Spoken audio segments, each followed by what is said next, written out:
pulled. I saw it live, so sorry, let me back up a little bit. All right, welcome everyone to the Science of Sport webinar series. My name is Daren Heaton. I'm the Executive Director for Science of Sport. Ricardo Valerdi here, Chief Scientist and Professor at the University of Arizona. So our whole goal for these webinar series is to be able to provide you guys with some at-home STEM activities, whether you're a parent looking to do some educational activities with your kids or teachers that are looking to supplement your online learning courses at home. So for those that are new to Science of Sport, though, we are a nonprofit organization that develops STEM curriculum and provides programming throughout the country in partnership with a number of different professional sports teams. And we're happy to be able to have this episode sponsored by the Houston Dynamo and the Dynamo Charities. The Dynamo Charities is the charity arm of the team itself. And as Ricardo's showing here, we have a really cool program that we partner with them on called the Dynamo Science of Soccer program. And what's cool about that is we incorporate both the male and female teams into that program. And so if you're interested to, or if you're in the Houston area and are interested in accessing some of those specific resources, please feel free to email us or check out the website on the Houston Dynamo page or Dynamo Charities. So for those that are new to this, if you have any questions, please go ahead and input those questions into the chat at the bottom of the Zoom page. You'll just see the button that says chat. Click on that, throw your questions in there. If you do not follow us on social media yet, please do, because we're going to be posting a lot of cool videos that are step-by-step procedures of how you can do some of these at-home STEM activities at home. If you missed out on our prior ones, our past ones, and so we posted all of those on our Instagram page as well. And so for today, let's get into it though. We're excited to be able to talk about penalty kicks and as it relates to soccer. So Ricardo, what is entailed within this activity? Great, Daren. Thanks for the assist. And also thanks to the for the assist to Dynamo Charities. I am actually not at BBVA Stadium today, although this picture is of that. I am practicing social distancing, but just to show off my shirt, I do have a Dynamo and Dash Science of Soccer shirt. So I just wanted to show off my wardrobe. I usually don't do stuff like that, but I think it's appropriate today. Yeah, today's surprisingly real appropriate. Absolutely. So I wanted to just share with you the materials that are needed for this lesson. Again, we're talking about penalty kicks. So logically, we want you to have a soccer ball and either a pair of cones, or if you have access to a goal, that's basically it. These are the basic pieces of equipment that you would need. But Daren, I know for some folks out there, they might not have some cones or a goal. So what else could they use instead of this? I mean, if you want to, I mean, it's time to improvise, right? Let's use whatever we have at the house. Painter's tape. If you just want to put some tape up on a wall, you can actually build your own soccer goal. String, I think, would even work. Yeah, I think a couple of those are just some additional ways. Yeah, or just, you know, grab some of your mom's expensive you know, porcelain dolls and just line them up as soccer goals. I'm sure they'd be totally fine with that. Whatever works. The point that I wanted to make up front, though, is the dimensions of the soccer goal. And what you need to know is that the regulation MLS soccer goal is 8 feet tall and 24 feet wide. So if you wanted to even get some chalk and draw this out on a wall somewhere, not with permanent spray paint, but just temporary chalk, this could also be a target for you to aim at. And obviously this varies by age. If you've got younger kids, or if you're in elementary school, this might be too large of an area to try to manage, but at least I wanted to give you a reference point for what the professional soccer players are aiming at. But you feel free to adjust the dimensions of the goal to make this a fun and competitive activity. The other thing that I wanted you to know, and this requires a little bit of measurement and a little bit of geometry. So this is the top view, the bird's eye view of the penalty box and the goalie's box. So the important dimension to point out here is 12 yards. That is the distance between the goal line and the spot where you place the penalty kick. Okay, so if you had a regulation goal, again, 8 feet high by 24 feet wide, here on this graphic, it's shown in yards. So 8 yards, 3 feet per yard, 3 times 8 is 24. Okay, so that is the width of the soccer goal. So if you're using a 24-foot wide or 8-yard wide soccer goal, you'd want to place the ball at 12 yards away. Okay, but again, if you're using a smaller goal, then I would recommend to put that soccer ball a little bit closer to make it competitive, make it fair. This could be another kind of math activity to figure out what the ratios are between the width of the goal and the distance at which the ball is placed. And if you wanted to keep it proportionately the same, you could also turn this into a math activity to make sure that if you have a smaller goal, how much closer do you need to move up the ball? Or if you had a bigger goal, how much farther away would you need to place a soccer ball to keep it proportionately equivalent? Ricardo, for youth soccer, are the goals the same size? No, I don't think so. Is it Carly on the phone? She's our resident soccer coach. So Carly, you want to comment on that if you want to unmute your phone? Hi, can you hear me? Mm-hmm. Yeah, the dimension, I'm not sure about the exact dimensions, but youth players probably age kind of like 4 to 12 use a smaller goal. The goal that we had in this webinar is for teenagers or, high school, college, and professional players. So I could put in the chat the exact dimensions of the youth goal for everyone listening as well. Great. Excellent. So one reminder before we get to the activity is the technique for kicking. I want to just reemphasize this because I want to make sure kids don't hurt themselves. It's common for beginning soccer players like myself to do a toe kick. In other words, to use your big toe and strike the ball with the front of the foot. So I would say make sure you don't do that. Instead, make sure you use the side of your foot or your shoelaces. Okay, so I wanted to just reiterate this because in order to prevent injury, you want to make sure you're kicking the soccer ball with the proper technique. Okay, so here's the setup. I don't think this is regulation size, but this is what it looks like in my backyard. And in order to do the penalty kicks activity, you need 2 players. You need the goalie and you need the striker. And I'm not sure this is 12 yards away, but we're trying to adjust the game to make sure that it's fair enough for both sides, for both players.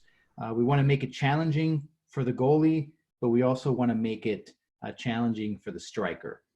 You'll notice, though, one thing that occurred multiple times in my backyard is we don't have a net behind the goal. So there were a lot of soccer balls that ended up in our neighbor's yard.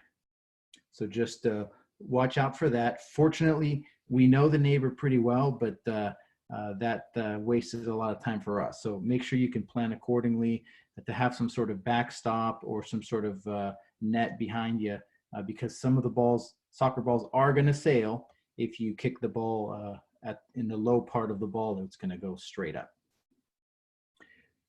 So the activity that I wanted to reiterate in terms of counting penalty kicks is it all boils down to this fraction, where the numerator is the number of successful goals and the denominator is the number of attempts. That is the fundamental fraction that we're going to be using to track success in the activity. And to keep it really, really simple, let's start with base 10 math. And that assumes then that you are going to take 10 attempts. So if your kids can organize the game in a way that the kicker is going to get 10 tries, 10 attempts, and all they need to measure is the number of goals that they score out of 10, and that just becomes a fraction out of 10. So it could be 1/10, 2/10, 3/10, and so forth. You'll see here, we actually just use our foosball table to do this activity. It seemed to be just as interesting, just as fun, although I didn't necessarily measure the dimensions to see if the width of the goal and the distance away were proportional to the MLS, but it was fun nevertheless. What I should point out though is if you have a foosball table, there's actually an additional row of defenders who would be on the red team in this case. We actually pull that out for this activity. We pull that row out, or what you can also do is just rotate the little foosball table players and make sure that they're horizontal, that they're not interfering with the game. Okay, hey, Ricardo, I got a question there before we move on to the next. I'm curious for those out there that maybe aren't so familiar with the rules. Like, why does the penalty kick take place? Like, why do they get that opportunity to align the ball there and kick it? Yeah, that's a great question. And I'll say a few things. And Carly, if you're still on the phone, please chime in. So I won't take up all the reasons because I want to leave some for Carly. But I think one of the things to consider is that sometimes a game might end in penalty kicks if the game is still tied after a couple of overtime periods. So that is one situation in which, in order to act as a tiebreaker in say like a tournament where a winner has to be decided, a draw, a tie is not allowed, but in a tournament format where there's elimination that's required, you may end up kicking penalty kicks, and I think it's maybe out of 5 instead of out of 10. So that's one scenario where this would be important. Carly, you want to say some more?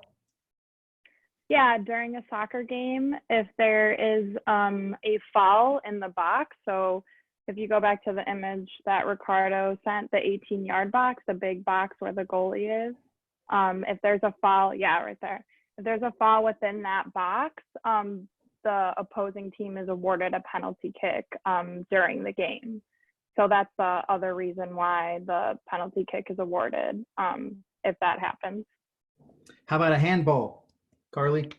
Yeah, handball by anyone but the goalie. If there's a push or a slide tackle, any foul, basically the ref deems is kind of up to them whether or not it's a foul or not. With technology now for professionals, there's kind of like video technology where they can call fouls, but not for youth. So another question while we have sorry, I just want to mention one more question while Carly's still on the phone. I mean, are there certain areas that a soccer player should focus on when they're kicking a penalty kick that might have a higher probability to score a goal? Oh yeah, that's a great question. I'm sure Ricardo will get into it later, but usually when you're kicking, you line up to basically take a shot, and it's important to use probably the inside of your foot because you want to aim low in the corner of the goal, so it's hard for the goalie to get the ball. From a goalie perspective, I played goalie, so I kind of look, before the, shooter's about to shoot, I look kind of where their hips are opening up. So if the person's about to shoot and they're right-footed and they're opening up to the right, they're most likely going to hit it in the right corner. So it'd be the goalie's left side. And if the goalie is left-footed or the person who's right-footed kind of wants to trick you, their hips open to the left when they're about to shoot.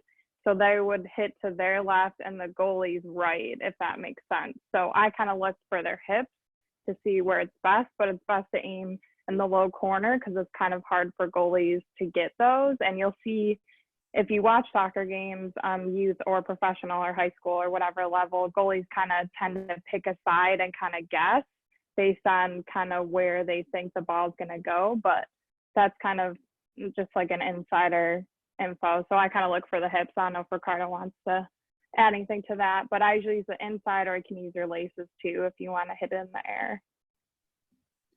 Yeah, I think that's great insight into the strategy. I was just going to bring up this picture and mention that if the goalie is standing here in the middle, they obviously would have to stretch or dive in order to block a ball that's kicked towards the extremes of the goal, right? And so as a kicker, you might prefer to aim that way to keep it away from the goalie, but it's also a high risk strategy because you might miss. So you have to sort of figure out, hey, am I good enough to try to hit that corner? And maybe when the goalie is completely stretched out, they may not be able to reach that point. But at the same time, you don't want to miss.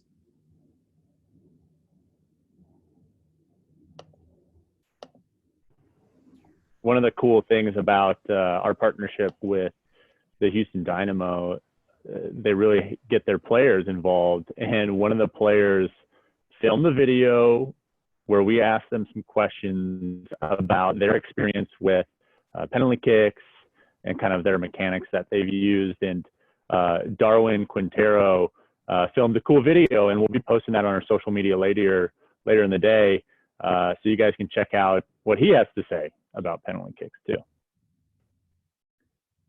Yeah, and I just wanted to point out what Carly said earlier, the 18-yard box, that's this box here. So if you're students, or if you had the activity you wanted to make the activity a little bit more geometry based, and you had enough room to mark off the 18-yard box, in addition to the 12-yard distance, in addition to the goal itself at 8 feet by 24 feet, this would be sort of the complete picture, the complete area. Or you could do this proportionately. Maybe you don't have all this room, but maybe you can do this in 1/10 scale, or on the driveway. Yeah, on the driveway, or figure out. I mean, chalk. So this is, we're talking about numbers like 18 and 12. So the common denominator might be 6.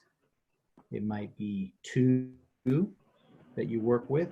So there's a lot of ways that you can keep the ratios equal and then scale down this activity. So back to my fraction.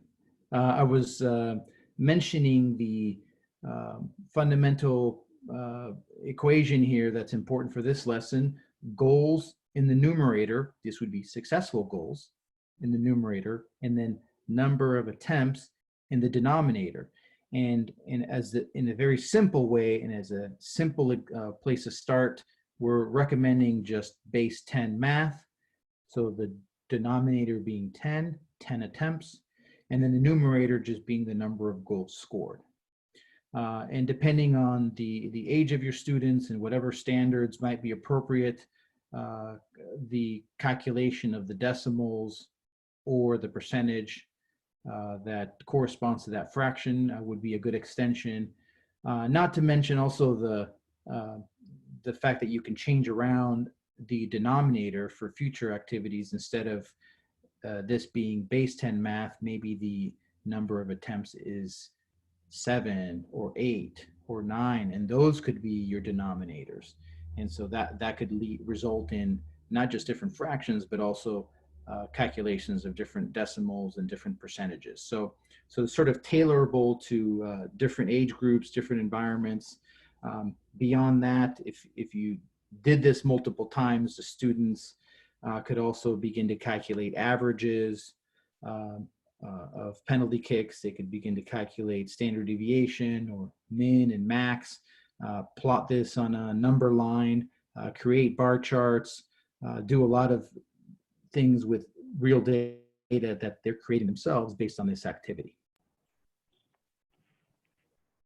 You could also build it, right? Like this is a project where you could just use some household items to actually build a goal, you know, as sort of like science fair project style to experiment a little bit with. We did a week-long summer camp last year and had some really cool projects that students worked on. So we'll post those as well. I think those would be helpful to see, you know, what sort of projects you can do that are geared around this activity. Yeah, that's right. Those were really interesting projects because kids really went beyond the activity and they designed like soccer stadiums or designed their own soccer jerseys and sort of really kind of took it beyond what we had given them and got really, really creative with it.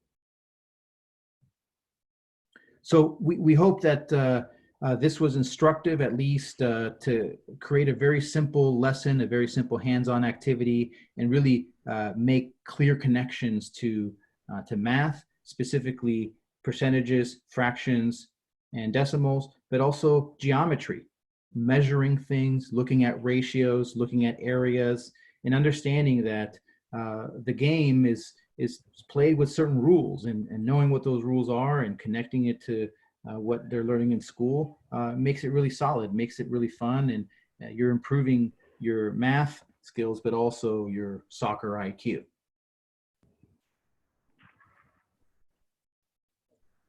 Well, great. As Ricardo has said, and the slide indicates, we have all of our social media up here. So we will be posting a 2 to 3 minute video that gives you step-by-step instructions of how to do this activity at home. Our call to action really is to be able to post videos of yourself actually doing this video at this activity at home. So definitely tag us and we will reshare it as a number of different teachers are looking for, you know, ways like this to help connect with their students and their kids. We're going to be doing these webinars every Monday and Thursdays up until about May 15th, roughly, or middle of May. And we're going to have a different STEM activity to do each webinar. So that's it for now. If you have any questions, please reach out to the email that we have listed in the slide here, but we appreciate you guys attending, and that's it for this episode of our Science to Sport webinar series. Thanks.